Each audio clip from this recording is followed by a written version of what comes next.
The moment Dahlia Bennett locked eyes with Quentin Royce across the crowded ballroom, she knew her carefully constructed mask of indifference was about to shatter. Her ex-boyfriend's fingers dug painfully into her arm as he hissed venomous words into her ear, but she couldn't look away from the tall, commanding figure cutting through the crowd toward them, the CEO of Royce Pharmaceuticals himself, a man she'd only ever seen in magazine features and company newsletters.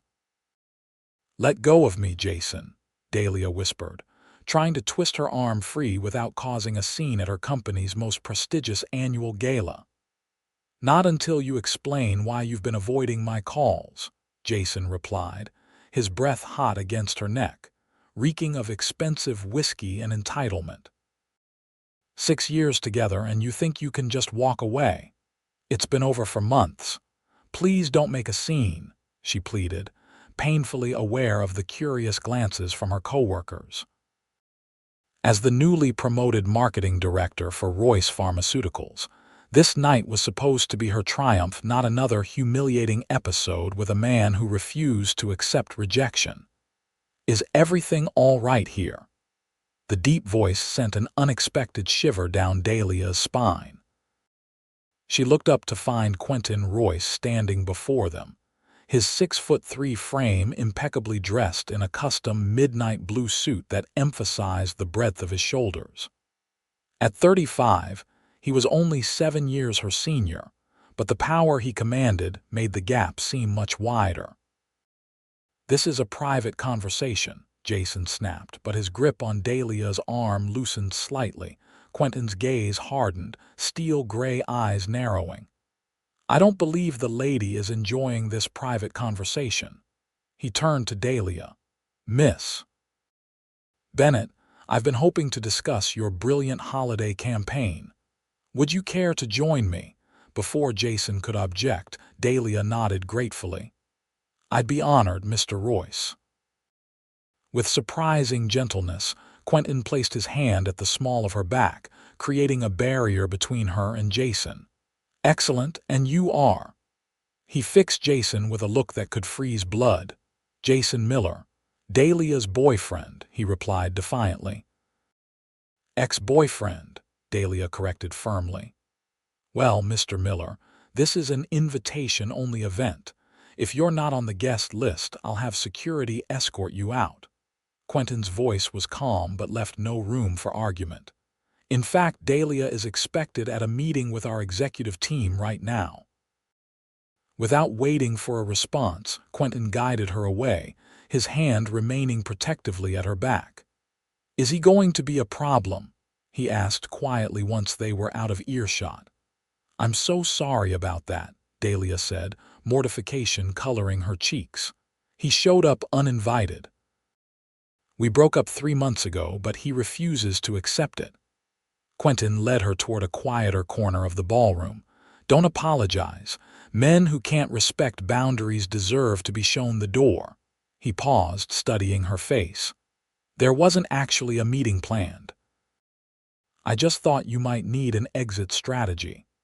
Dahlia felt her shoulders relax for the first time that evening. "Thank you.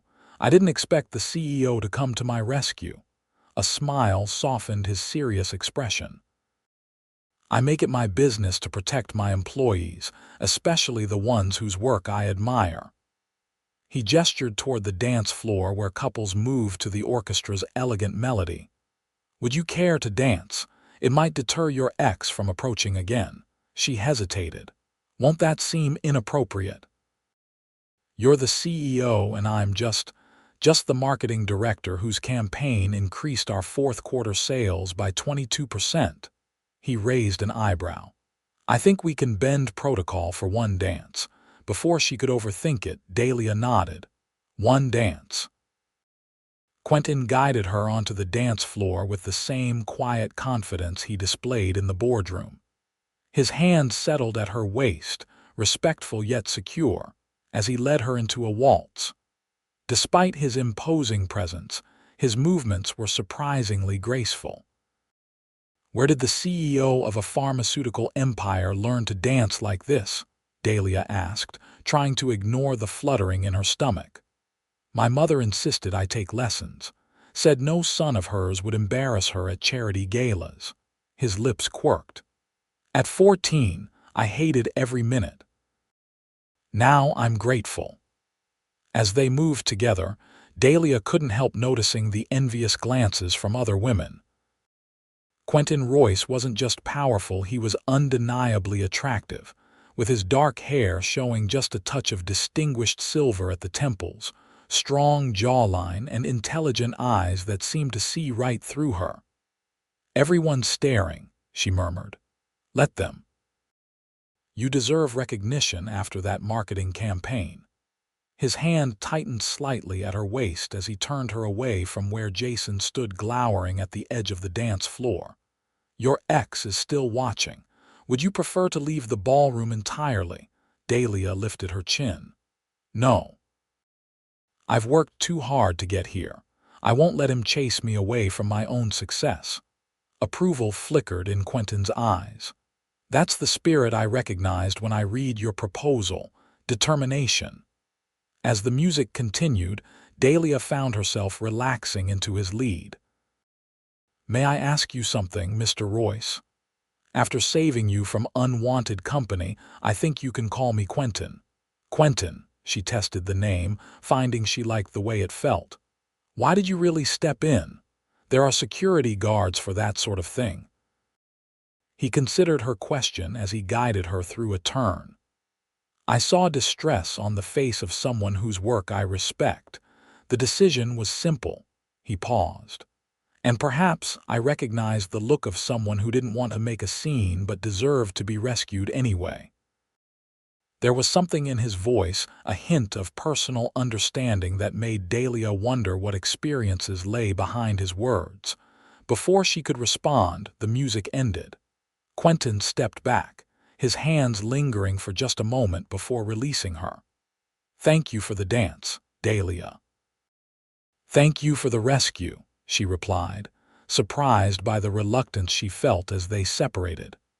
"Would you like an escort back to your colleagues, or would you prefer to join me for a moment on the terrace?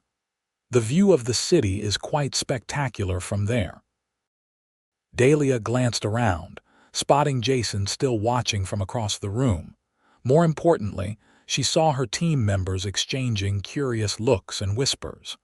A private conversation with the CEO would fuel gossip for weeks. "Perhaps another time," she said regretfully. "I should probably reconnect with my team." He nodded, unsurprised. "Of course, business first, it's why I hired you." He gestured to one of the security personnel nearby and spoke quietly to him, no doubt about Jason. Then he turned back to her. "If your ex gives you any more trouble tonight or any other time, don't hesitate to let me know." "That's very kind, but I can handle Jason." "I don't doubt that." His expression grew more serious. "But everyone needs backup sometimes, Dahlia, even the strongest among us." With that, he offered a brief bow and walked away, leaving Dahlia to wonder why a single dance with Quentin Royce had left her feeling more seen than 6 years with Jason ever had.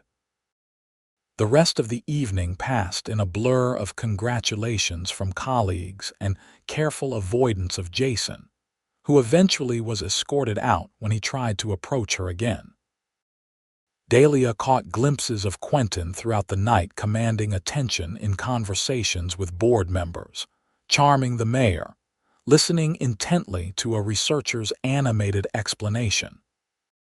Occasionally, their eyes would meet across the room, and he would offer a slight nod, as if checking that she was still okay. By the time Dahlia gathered her wrap and clutched to leave, the party had thinned considerably. She said her goodbyes to her team members, accepting their praise for the successful campaign with genuine gratitude. This was what she had worked for since joining Royce Pharmaceuticals 3 years ago: recognition for her creativity and strategic thinking, not just her ability to make PowerPoint presentations look pretty. As she waited for the valet to bring her car, Dahlia shivered in the cool night air. April in Boston still carried winter's chill after sunset. You should have brought a warmer coat. She turned to find Quentin standing beside her, his own overcoat draped over his arm. I was hoping style would win over practicality, she admitted with a small laugh. The weather report promised it wouldn't drop below 50. Without hesitation, he placed his coat around her shoulders. It engulfed her smaller frame, but the lingering warmth and subtle scent of his cologne made her feel instantly cocooned in comfort. Weather reports and promises rarely align in this city, he said. Dahlia clutched the coat gratefully. Thank you. Again. You seem to be making a habit of rescuing me tonight. Perhaps the universe is trying to tell us something. There was a hint of amusement in his voice, but his eyes remained serious, studying her reaction. Before she could respond, her car arrived, a modest sedan that contrasted sharply with the luxury vehicles that had been pulling up all evening. Your chariot, Quentin said, opening the door for her. Dahlia slipped off his coat and handed it back. Thank you for everything tonight, the rescue, the dance. The pleasure was mine. He hesitated, then added, would you consider joining me for dinner next week to discuss your ideas for the summer campaign? Dahlia felt her heart skip. Was this a business meeting or something more? I'd like that, she answered carefully. Excellent. My assistant will contact yours with the details. He stepped back as she slid into the driver's seat. Drive safely, Dahlia.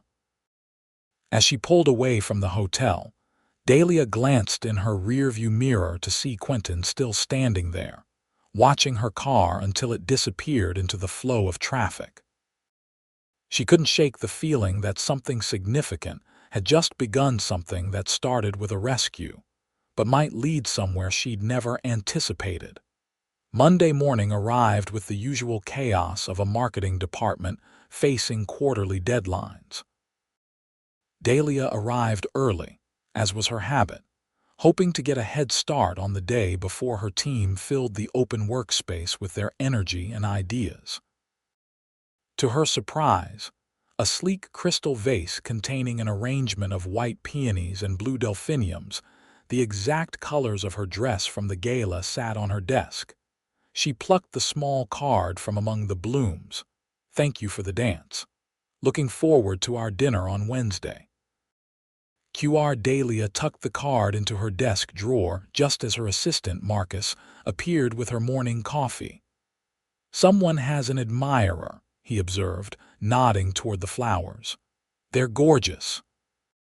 Just a thank you from a client, she deflected, though she couldn't stop the smile that tugged at her lips. Marcus raised an eyebrow but didn't press. Your 9 a.m. meeting with the creative team is confirmed, and Mr. Royce's assistant called to schedule dinner for Wednesday at 7:30. She asked me to confirm you don't have any dietary restrictions. I don't, Dahlia said, trying to sound casual. Did she mention where? Shea Henry. Private dining room. Marcus whistled low. Must be some campaign you're pitching. Dahlia nodded, ignoring the flutter in her stomach. Shea Henry was Boston's most exclusive restaurant, with a 3-month waiting list unless you were Quentin Royce, apparently. I'd better prepare then. Can you pull the preliminary market research for the summer campaign, and maybe see if the graphics team has any initial concept boards ready? The next 2 days passed in a flurry of activity. Dahlia threw herself into work, refusing to overthink Wednesday's dinner. She told herself it was purely professional, the CEO taking an interest in a promising executive's ideas. It happened all the time. Except Quentin Royce wasn't known for personal mentorship. According to company gossip, he was brilliant but distant, more comfortable with research data than people. He attended the necessary functions and made appropriately inspiring speeches, but he rarely socialized with employees below the C-suite level. By Wednesday afternoon, Dahlia's nerves had frayed enough that she took her lunch break to walk to a nearby boutique, where she splurged on a new navy blue dress that was elegant without being too formal. She couldn't explain why it mattered so much that she looked perfect for what was ostensibly a business dinner. At 7:25 p.m., she handed her keys to the valet at Chez Henry, smoothed her dress, and entered the restaurant. The maitre d' recognized her name immediately. "Miss Bennett, Mr. Royce is already waiting. Please follow me." He led her past the main dining room to a secluded alcove with a single table overlooking the Charles River. Quentin stood as she approached, his eyes warming with appreciation. "Dahlia, you look lovely." "Thank you," she replied, taking in his tailored charcoal suit and crisp white shirt. Without the distraction of hundreds of gala attendees, his presence seemed even more commanding. "This place is beautiful." Quentin held her chair. "I thought you might appreciate the view and the privacy. Sometimes it's difficult to have a real conversation at corporate restaurants where everyone is watching." The maitre d' poured water and presented menus before discreetly withdrawing. Dahlia noticed there were no prices listed on hers. "Please order whatever appeals to you," Quentin said, noting her hesitation. "The chef here is extraordinary. You come here often." "Occasionally, when I need to escape the expectations of being the CEO for an evening." He studied her over his menu. "How has your week been? Any more trouble from your ex?" "No, thankfully. I think being escorted out by security made an impression." Dahlia set down her menu. "I have to ask, why did you really invite me to dinner? I doubt it's just to discuss the summer campaign." Quentin smiled, seemingly pleased by her directness. "I find you intriguing, Dahlia. Your work first caught my attention, but after our conversation at the gala." He paused. "I wanted to get to know you better, outside the confines of our professional roles. If that makes you uncomfortable, we can certainly focus on business instead." Dahlia considered his words. There was something refreshing about his honesty. "It doesn't make me uncomfortable, just cautious. You're my boss. Technically, you report to the VP of Marketing, who reports to the CMO, who reports to me, but point taken." He leaned forward slightly. "Would it help if I promised to keep our professional relationship entirely separate from whatever this might become?" "And what might this become?" she asked, surprised by her own boldness. The sommelier arrived before Quentin could answer, presenting a bottle for his approval. After the ritual of tasting and nodding, Quentin waited until they were alone again. "I don't know," he admitted. "That's the interesting part." Dinner progressed with surprising ease. Dahlia found that once they moved past the initial awkwardness, conversation flowed naturally. Quentin was surprisingly well-read for a man who ran a billion-dollar company, referencing obscure novels she loved and debating the merits of foreign films. He listened when she spoke, really listened, asking thoughtful follow-up questions that showed genuine interest. "How did you end up in pharmaceuticals?" she asked as they shared a dessert of dark chocolate soufflé. "Was it the family business?" A shadow crossed his face. "Not exactly. My father was a general practitioner in a small town outside Boston. He died when I was in college, pancreatic cancer. It was diagnosed too late, and the treatments available then were limited." He took a measured breath.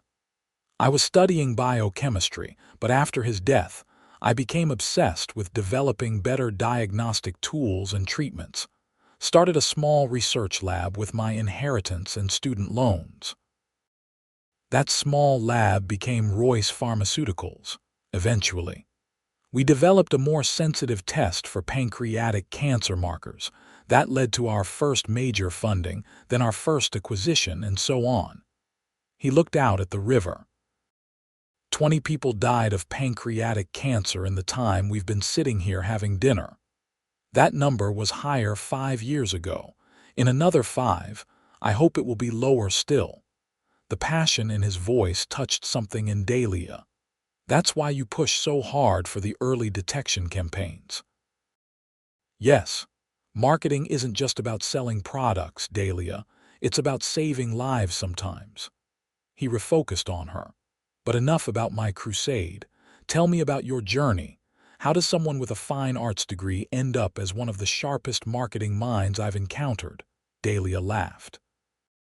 You read my personnel file. Of course I did. I like to be prepared. She twirled her dessert fork. I always wanted to create things that moved people. I thought it would be through art, but after college I realized I needed to eat. Her smile turned wry. I took a job at an agency and discovered I had a knack for translating clinical information into messages that resonated emotionally. When the Royce Pharmaceuticals account came in, I became fascinated with the mission. And now you're leading our most successful campaigns. He studied her face. What drives you, Dahlia, beyond professional success? The question caught her off guard. I suppose, making a difference, knowing my work matters. She hesitated. My mother had breast cancer when I was 15. She survived because she saw an ad that prompted her to schedule a mammogram. Early detection saved her life. Sometimes I think about the person who created that ad and wonder if they know the impact they had. Quentin reached across the table and briefly covered her hand with his. The touch was electric, unexpected. They probably don't. That's the beauty and the tragedy of what we do. We rarely see the lives we change. When the check arrived, Quentin didn't even glance at it before handing over his card. As they waited for the valet to bring their cars, an awkward silence fell between them. I enjoyed this evening, Dahlia finally said. Much more than I expected to. High praise indeed, Quentin replied with a smile. Would it be presumptuous to ask for a second date, one with no pretense of discussing marketing campaigns? So this was a date, she teased. About halfway through the appetizer, when you passionately defended the use of humor in healthcare messaging, I decided it was definitely a date. His eyes held hers. At least, I hoped it was. Dahlia felt a warmth that had nothing to do with the spring night. Then yes, I'd like a second date. Her car arrived first. Quentin opened the door for her but hesitated before closing it. Are you free Saturday? There's an exhibit at the MFA I think you'd appreciate. Saturday would be perfect. As she drove home, Dahlia couldn't shake the feeling that her life had just taken an unexpected turn. Quentin Royce was nothing like she had imagined from a distance, not cold or aloof, but deeply passionate about his work and surprisingly easy to talk to. And the way he looked at her, as if he saw something valuable that others missed. It was dangerous to read too much into one dinner, she reminded herself. He was still her boss, still one of Boston's most eligible bachelors, still moving in circles far removed from hers. But for the first time since her breakup with Jason Maybe, for the first time ever, Dahlia felt the stirrings of something that went beyond mere attraction. She just wasn't sure what to do about it. Saturday arrived bright and clear. Dahlia spent an embarrassing amount of time deciding what to wear before settling on slim-fitting jeans, a soft cashmere sweater, and ankle boots, casual but polished for a museum date. The thought sent a thrill through her. A date with Quentin Royce. He texted to say he would pick her up, which meant he'd looked up her address. Under other circumstances, that might have seemed intrusive, but Dahlia found herself touched by the gesture. When his sleek black Audi pulled up in front of her modest apartment building, she was waiting outside. Not wanting him to see her slightly shabby lobby, Quentin stepped out, looking different but no less attractive in dark jeans and a light gray sweater under a black leather jacket. Without the trappings of his corporate identity, he seemed younger, more approachable. "Good morning," he said, opening the passenger door. "Ready for some art?" "Absolutely." She slid into the butter-soft leather seat. "I haven't been to the MFA in months." They have a new exhibit on female impressionists I thought you might enjoy. Your thesis was on Mary Cassatt, wasn't it? Dahlia turned to him in surprise. That wasn't in my personnel file.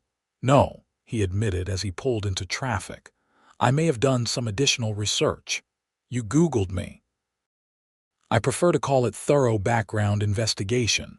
His lips quirked. Too creepy, a little, she laughed. But also flattering, I suppose. The museum was busy, but Quentin had arranged for special passes that allowed them to bypass the line. As they wandered through the galleries, Dahlia found herself increasingly captivated not just by the artwork, but by Quentin's thoughtful observations and genuine interest in her opinions. He wasn't trying to impress her with knowledge. He was sharing his authentic responses and listening to hers with equal attention. "What do you see when you look at this one?" he asked, pausing before a Berthe Morisot painting of a woman gazing out a window. Dahlia studied the subtle brushwork. Longing. She's trapped in a world with clear expectations and boundaries, looking out at something beyond her reach. Quentin's eyes moved from the painting to her face. Is that how you feel sometimes, trapped by expectations? Everyone does, don't they? She deflected. We all play roles: daughter, employee, girlfriend. Sometimes it's hard to remember who we are underneath all that. And who is Dahlia Bennett underneath all her roles? She met his gaze, startled by the intensity she found there. I'm still figuring that out. They continued through the exhibit, the conversation flowing easily between art criticism and personal revelations.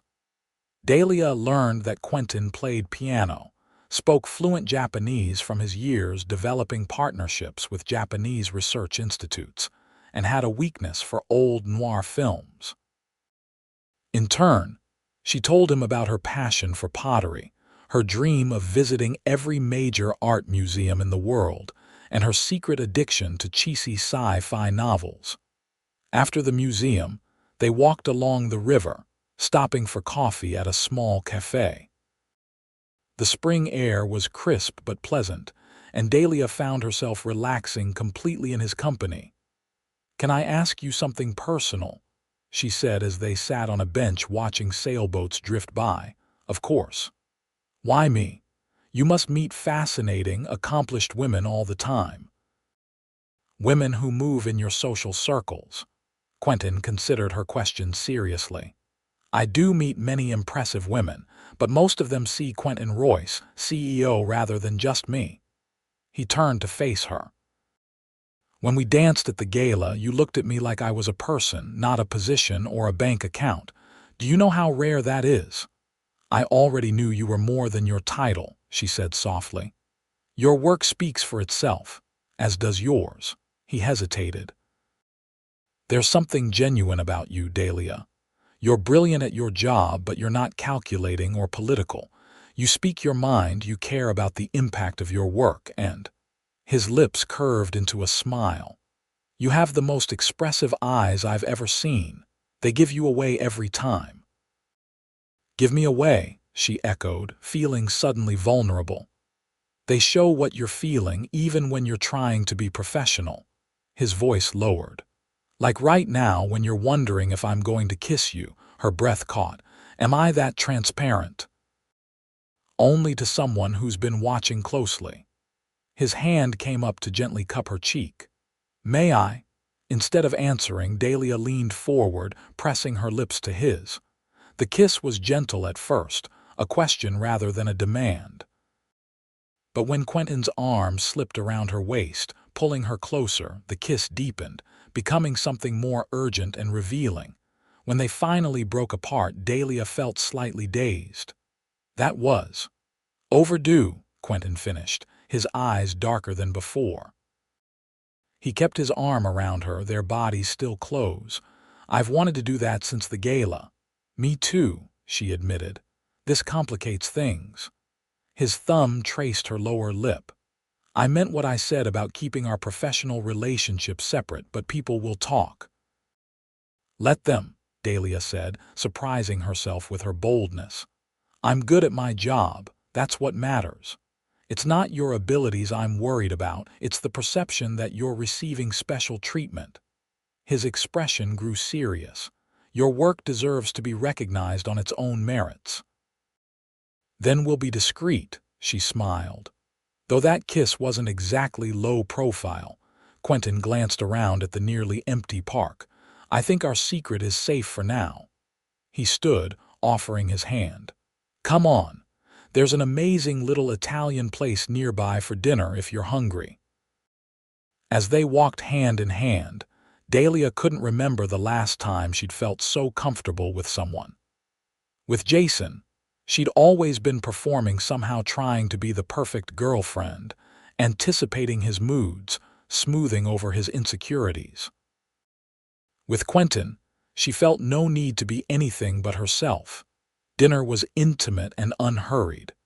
They shared a bottle of wine and plates of handmade pasta, talking about everything and nothing.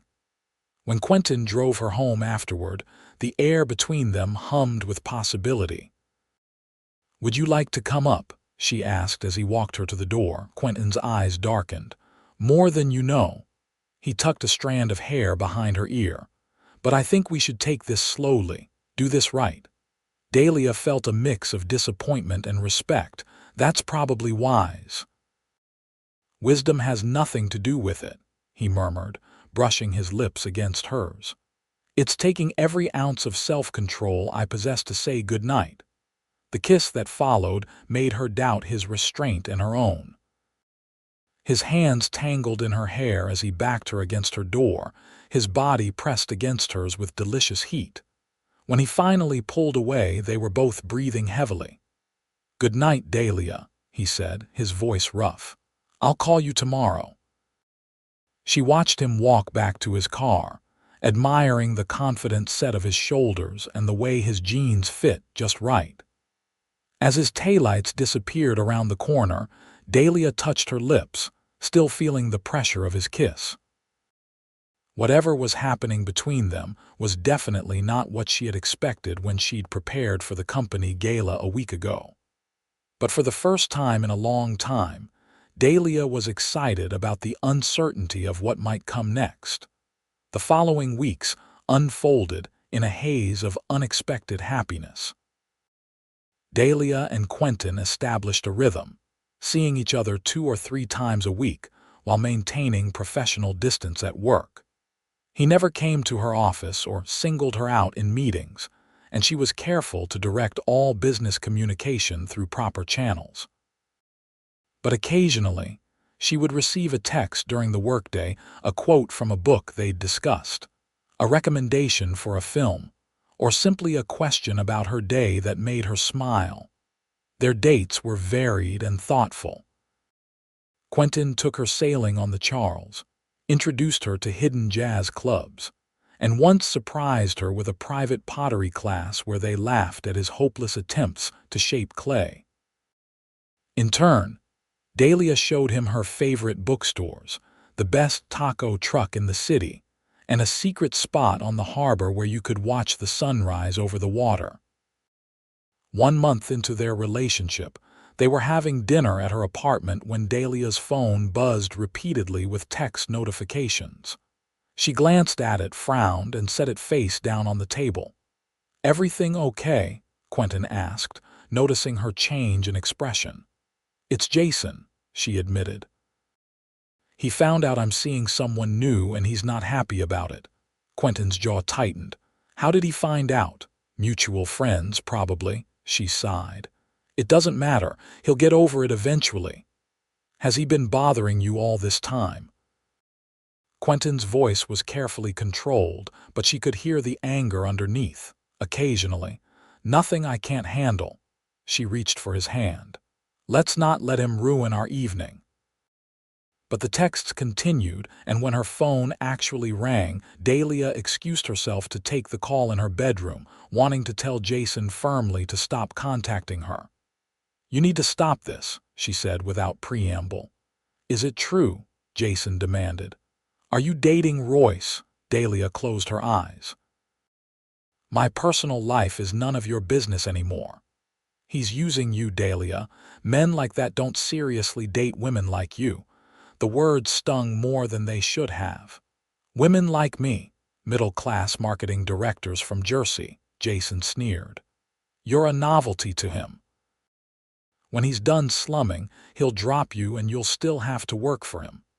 You don't know anything about him, Dahlia said, fighting to keep her voice steady. Or me, apparently, if you think I'd be with someone who saw me that way. I know his type. I've worked with guys like him my whole career.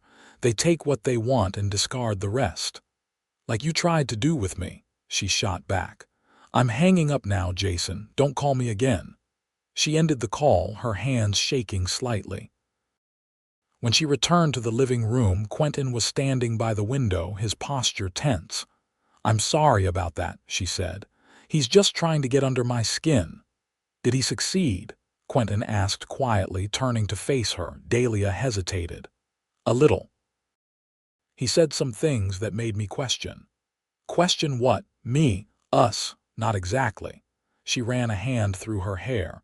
He implied you couldn't be serious about someone like me. Quentin crossed the room to her in 3 long strides, taking her face in his hands. Your ex is an idiot, he said fiercely. And if he's making you doubt for even a second what I feel for you, then I haven't been clear enough. Quentin, I am falling in love with you, Dahlia Bennett, he interrupted. Not because you're a novelty, or because I'm bored, or any other ridiculous reason your ex might imagine. I'm falling in love with you because you're brilliant and kind and passionate about everything you do. Because you challenge me and make me laugh and see the world differently. His thumbs brushed her cheekbones. Because when I'm with you, I'm not the CEO or the researcher or the businessman. I'm just Quentin, and that's enough. Tears welled in Dahlia's eyes. I'm falling in love with you too, she whispered, and it terrifies me. Why? He asked, his gaze searching hers. Because I've never felt this way before. Because it happened so fast. Because there are a million reasons why this shouldn't work, and yet. She placed her hand over his heart. And yet I can't imagine not being with you now. Quentin's kiss was tender, a promise rather than a demand. When he pulled back, his eyes were serious. I want you to block his number, and if he ever approaches you in person again, I want to know immediately. I can handle Jason. I know you can, but you don't have to handle him alone anymore. He pressed his forehead to hers. I'm not trying to fight your battles for you. I just want to stand beside you while you fight them. That night, Quentin stayed for the first time. Their lovemaking was both tender and passionate, a physical expression of the emotions they'd finally voiced. Afterward, as Dahlia lay with her head on his chest, listening to the steady beat of his heart, she felt a sense of rightness that transcended all her doubts. What are you thinking? Quentin asked, his fingers tracing lazy patterns on her bare shoulder. That I never expected one dance to change my life, she said softly. He chuckled, the sound vibrating through his chest. Neither did I, but I'm grateful it did. As spring turned to summer, their relationship deepened. They still maintained professional boundaries at work, but it became an open secret among the executive team. Dahlia worried initially about office gossip, but found that most people were genuinely supportive, perhaps because they could see how happy Quentin was, or because her work continued to speak for itself. There were challenges, of course. Dahlia had to navigate the unfamiliar territory of dating someone whose wealth and status opened doors she'd never even known existed. The first time Quentin casually suggested a weekend trip to Paris, because the weather is lovely this time of year. She'd been overwhelmed by the casual way he regarded international travel. Meanwhile, Quentin had to adjust to Dahlia's independence and occasional discomfort with his attempts at generosity. You can't buy me a car, she'd protested when he suggested replacing her aging sedan. I'm not buying it for you, he'd argued. I'm buying it for my peace of mind. That thing is a death trap. They'd compromised. She would keep her car but allow him to pay for a complete mechanical overhaul to ensure it was safe. These negotiations became part of the fabric of their relationship, finding the balance between his instinct to provide and her need for autonomy. 4 months after the gala, Royce Pharmaceuticals held its annual charity fundraiser for cancer research. As a key executive, Quentin was expected to attend with a +1, and he formally invited Dahlia as his date, their first official appearance as a couple in a work context. "Are you sure about this?" she asked as they prepared for the evening. "Once we do this, there's no going back to keeping our relationship private." Quentin, adjusting his tie in her bedroom mirror, met her eyes in the reflection. "I'm tired of hiding how I feel about you." "Unless you're having second thoughts." "Never," she said firmly. "I just don't want to complicate your life." He turned to face her, taking in her elegant emerald gown with appreciative eyes. "Dahlia, you don't complicate my life, you enrich it." He kissed her softly. "Besides, everyone who matters already knows. This just makes it official." The fundraiser was held at the Boston Harbor Hotel, its ballroom transformed into a glittering showcase of wealth and philanthropy. As Quentin led Dahlia into the room, his hand warm at the small of her back, conversations paused and heads turned. "Everyone's staring," she murmured, echoing her words from their first dance. "Because you're stunning," he replied simply. "And because they're curious about the woman who's captured the heart of the perpetual bachelor, as the Boston Globe so irritatingly calls me." They made the rounds together, Quentin introducing her to board members, research partners, and city officials with obvious pride. Dahlia was surprised by how many people already knew of her work, commenting on campaigns she'd spearheaded or asking her opinion on healthcare marketing trends. "You see," Quentin said as they shared a quiet moment between conversations, "they respect you for your own accomplishments." "Thanks to you," she replied. "No, thanks to your talent and hard work." He squeezed her hand. "I just made sure the right people noticed." The evening was progressing perfectly until Dahlia excused herself to visit the ladies' room. As she was washing her hands, the door opened, and a stunning woman in her 40s entered. Victoria Westfield, a pharmaceutical heiress and, according to gossip, Quentin's ex-girlfriend. "So you're Dahlia Bennett," Victoria said, skipping any pretense of greeting. "You're younger than I expected." Dahlia dried her hands calmly. "Miss Westfield, it's nice to meet you." "Is it?" The woman leaned against the counter, studying Dahlia with cool assessment. "You've caused quite a stir, you know. Quentin's never brought a girlfriend to a foundation event before." "There's a first time for everything," Dahlia replied evenly. Victoria's laugh was practiced and brittle. "Indeed.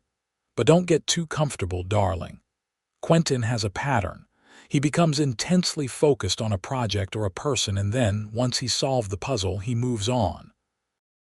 She adjusted her diamond bracelet. "You're a novelty to him. The hardworking, self-made career woman, so different from his usual type." The words echoed Jason's too closely for comfort, but Dahlia refused to show how they affected her. "Thank you for your concern, but I think I understand Quentin better than you give me credit for." "Do you?" Victoria's smile didn't reach her eyes. "Did he tell you he was engaged once? To a lovely pediatric surgeon who thought she knew him too?" She stepped closer. 3 weeks before the wedding, he called it off. Said he couldn't go through with it. Broke her heart. Dahlia felt a chill. Quentin had mentioned past relationships, but never an engagement. "If you're trying to warn me away, I'm trying to save you public humiliation, dear. We move in small circles. When it ends, and everyone will be watching." Victoria checked her reflection in the mirror. "Just something to consider." With that, she swept out of the bathroom, leaving Dahlia staring after her, mind racing. Was there truth to what she'd said? Had Quentin really been engaged? And if so, why hadn't he told her? When she returned to the ballroom, Quentin immediately sensed something was wrong. "What happened?" he asked, drawing her slightly away from the crowd. "I just had an interesting conversation with Victoria Westfield." His expression darkened. "What did she say to you?" "She mentioned an engagement, one you never told me about." Dahlia searched his face. Was she telling the truth? Quentin closed his eyes briefly. "Yes, I was engaged 6 years ago to a doctor named Alina. I called it off before the wedding." When he looked at her again, his eyes were troubled. "I should have told you." "Why didn't you?"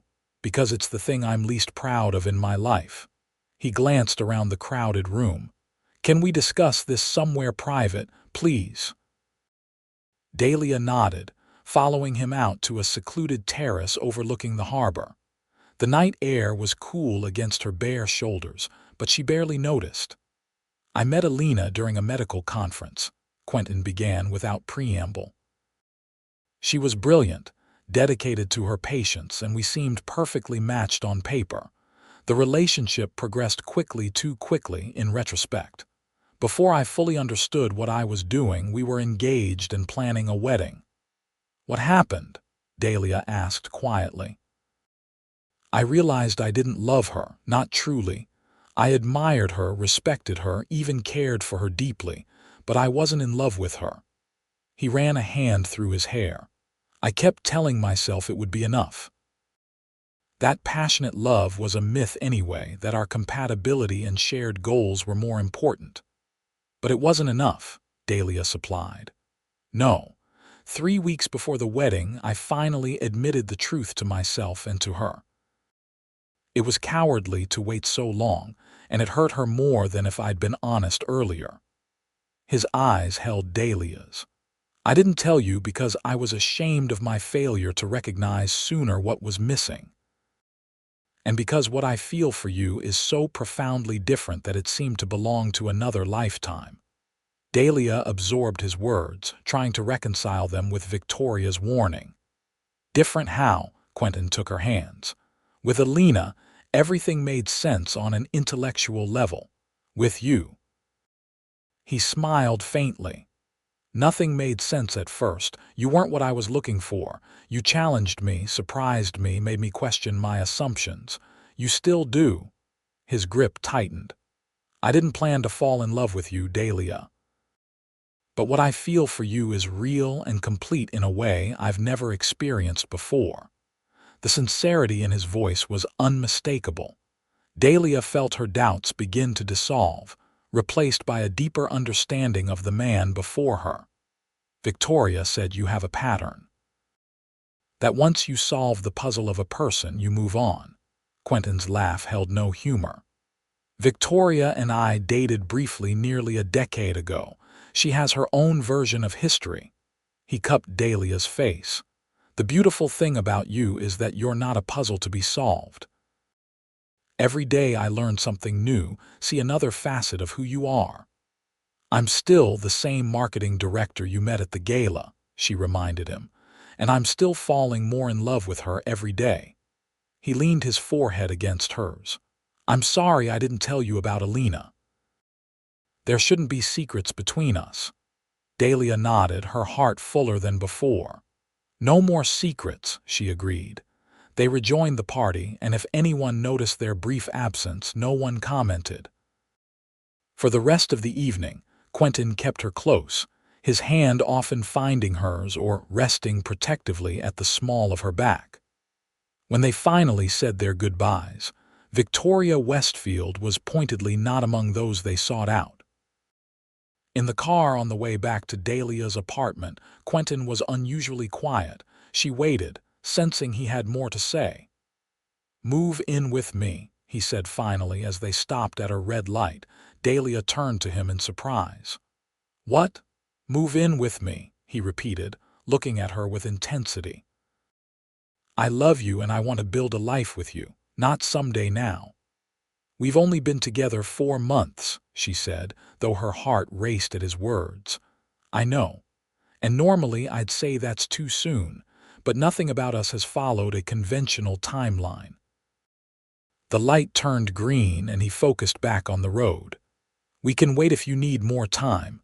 I just want you to know what I want. Dahlia studied his profile, the strong line of his jaw, the determined set of his mouth.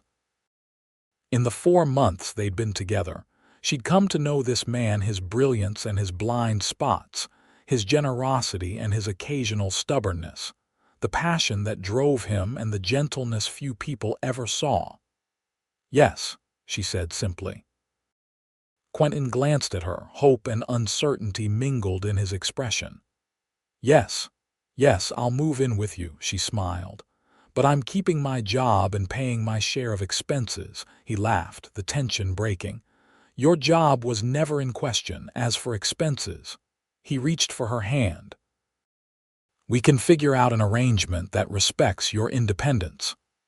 2 weeks later, Dahlia was sorting through her belongings, deciding what to take to Quentin's Beacon Hill townhouse and what to store or donate. Her apartment was in cheerful chaos, with boxes and bags scattered across every surface. Quentin had offered to hire professional movers and packers, but Dahlia insisted on handling her personal items herself. "Some things you just have to do yourself," she'd explained. "I need to decide what comes with me into our life together." He'd understood, though he still arranged for the actual moving to be handled professionally. Now, as she carefully wrapped a pottery vase she'd made in college, her doorbell rang. Expecting Quentin, who'd promised to bring dinner, she was stunned to find Jason standing in her hallway, looking disheveled and angry.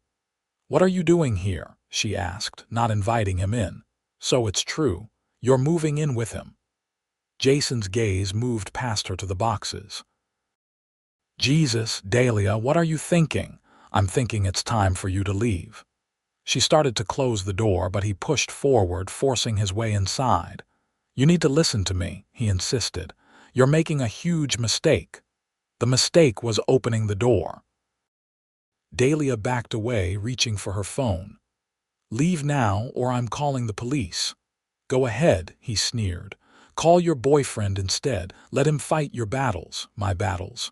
Her anger flared. "The only battle here is getting my ex to understand that no means no and it's over means it's over.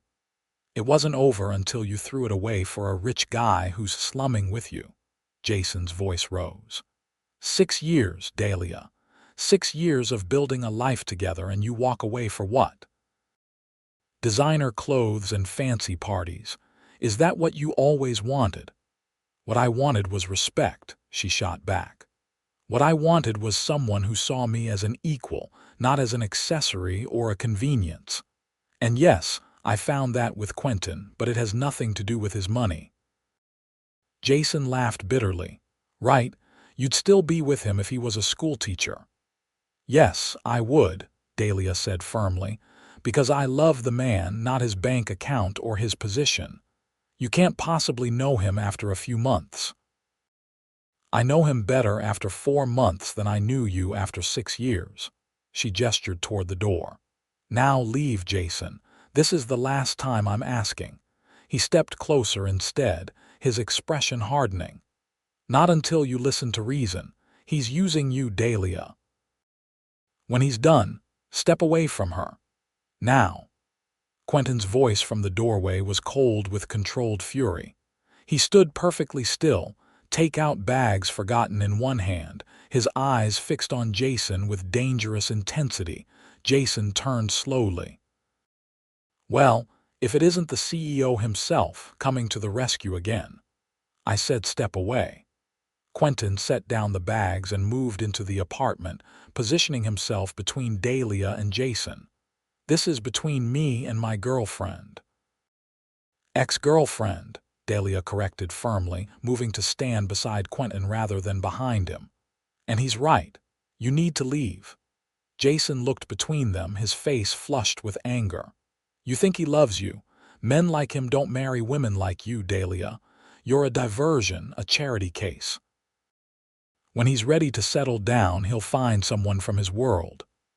"That's enough," Quentin said, his voice dangerously quiet.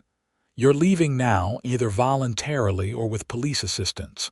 Your choice." For a tense moment, Jason seemed ready to escalate further. Then he laughed, the sound ugly and forced. "Fine, have your fling. Just don't come crying to me when he breaks your heart." He looked directly at Quentin. "And you, when you're done with her, have the decency to let her down gently. She deserves that much." With that, he stormed out, slamming the door behind him. The silence that followed was heavy. Dahlia realized she was trembling not from fear, but from suppressed rage. "I'm sorry about that," she said finally.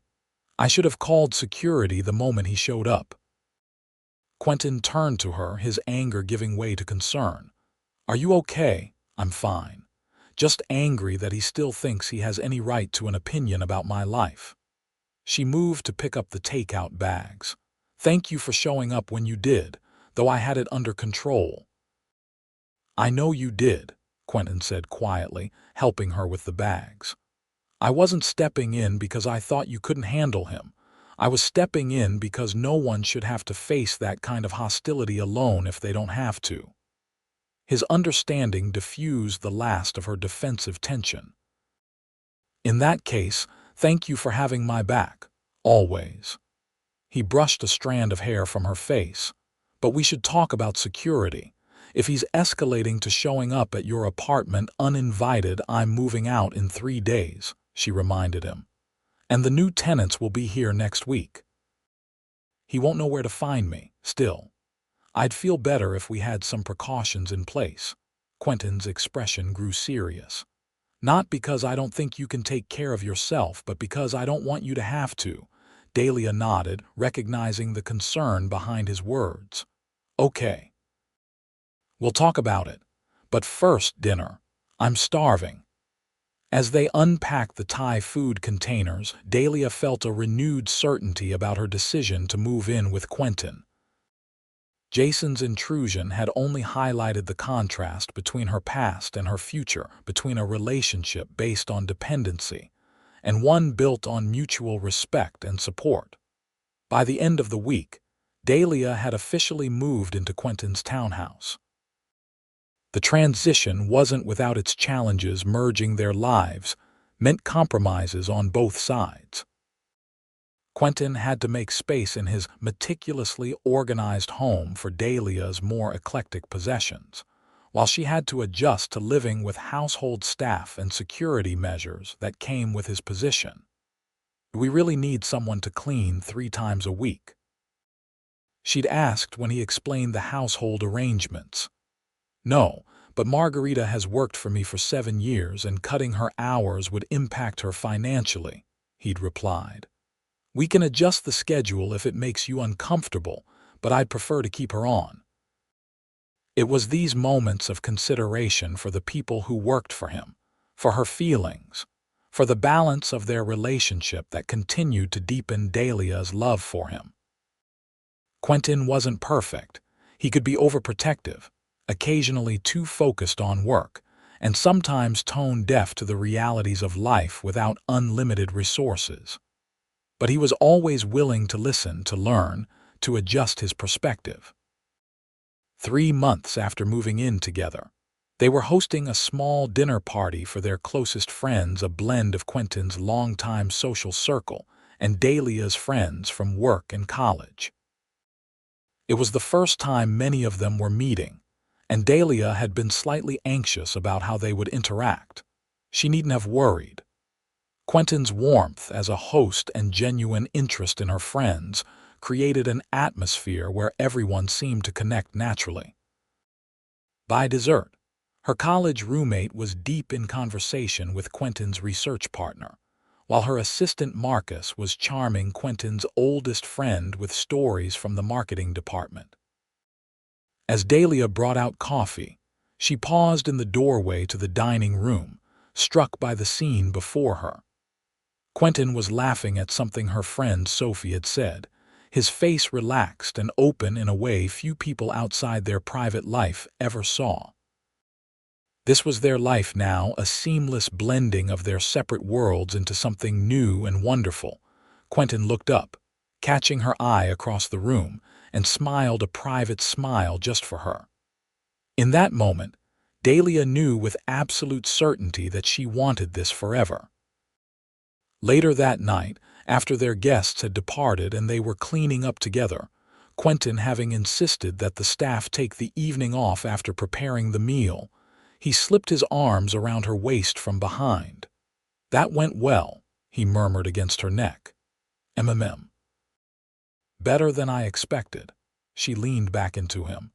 "Your friend David is hilarious. And your friend Sophie is terrifyingly perceptive. She asked me what my intentions were toward you." Dahlia turned in his arms, surprised. "She didn't." "She absolutely did. Cornered me in the kitchen while I was getting more wine." His eyes danced with amusement. "Said if I hurt you, she knows people who could make me disappear." "That sounds like Sophie." Dahlia laughed. "What did you tell her, the truth?" His expression grew serious. "That I intend to spend the rest of my life making you happy if you'll let me." Dahlia's heart skipped. "Quentin." He took her hand, leading her to the living room where a fire crackled in the hearth. "I had planned something more elaborate, a weekend in Paris, perhaps, or that pottery studio you love in Vermont." He smiled ruefully. "But watching you tonight, seeing our lives blended so perfectly, I realized I don't want to wait for the perfect moment." As understanding dawned, Dahlia felt tears gathering in her eyes. "What are you saying?"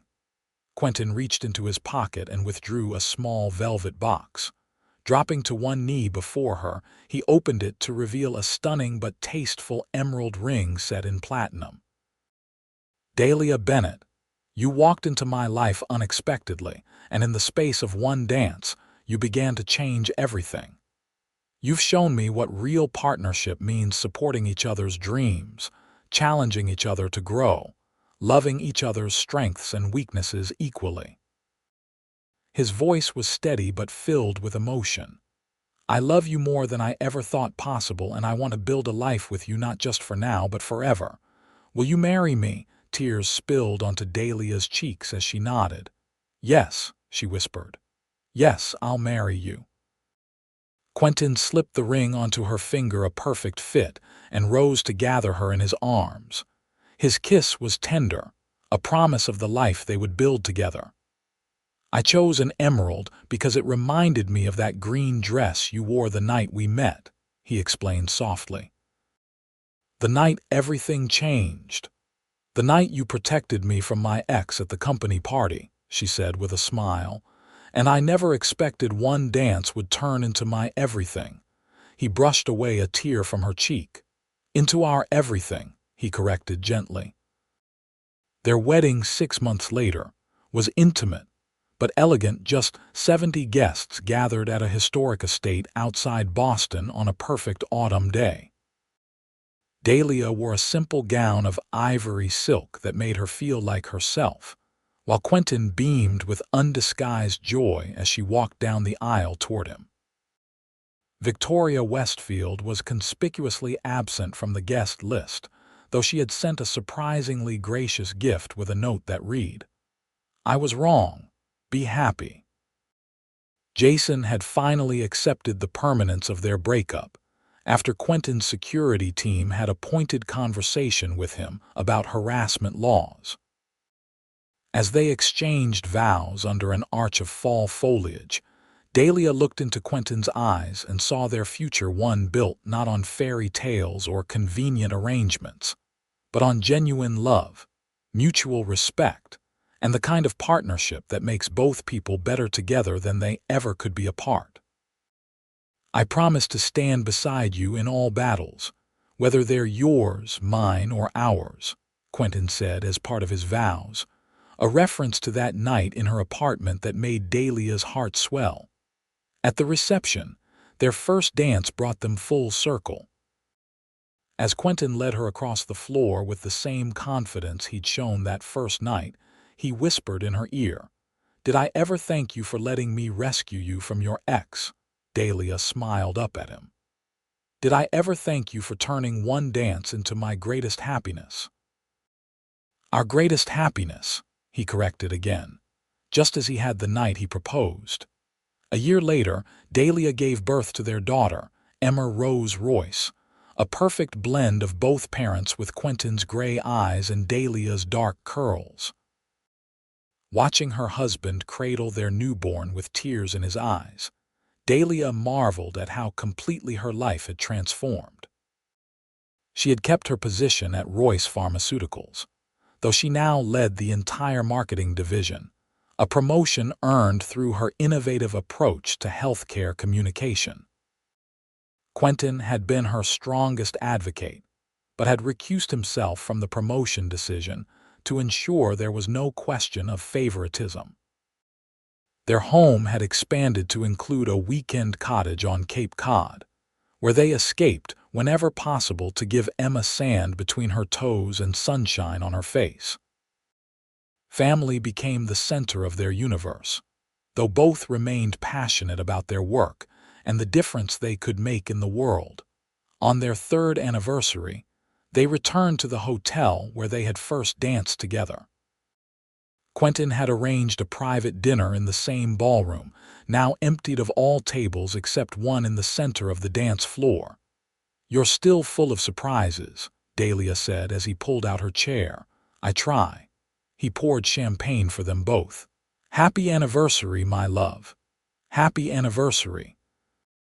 She touched her glass to his. 3 years of marriage, 4 years since you rescued me from Jason, and one very active toddler later. And I'd do it all over again in a heartbeat." Quentin reached across the table to take her hand, though maybe with a bit less drama from your ex. Dahlia laughed. "Definitely less drama." She squeezed his hand. "Do you ever think about how differently things might have turned out if you hadn't seen me that night, if you hadn't stepped in?" "Sometimes." His thumb stroked her wedding band. "But I like to think we would have found each other anyway. Some things are meant to be, Dahlia." After dinner, they danced again in the empty ballroom, swaying to the same song that had played during their first dance years before. Dahlia rested her head against Quentin's chest, feeling the steady beat of his heart beneath her cheek. "Thank you," she said softly. "For what? For seeing me. Not just that night, but every day since." She looked up at him. "For turning one dance into a lifetime of happiness." Quentin's arms tightened around her. "The dance was just the beginning, my love. We're writing the rest of the story together, one day at a time." As they moved across the floor, Dahlia reflected on the unexpected journey that had brought them here.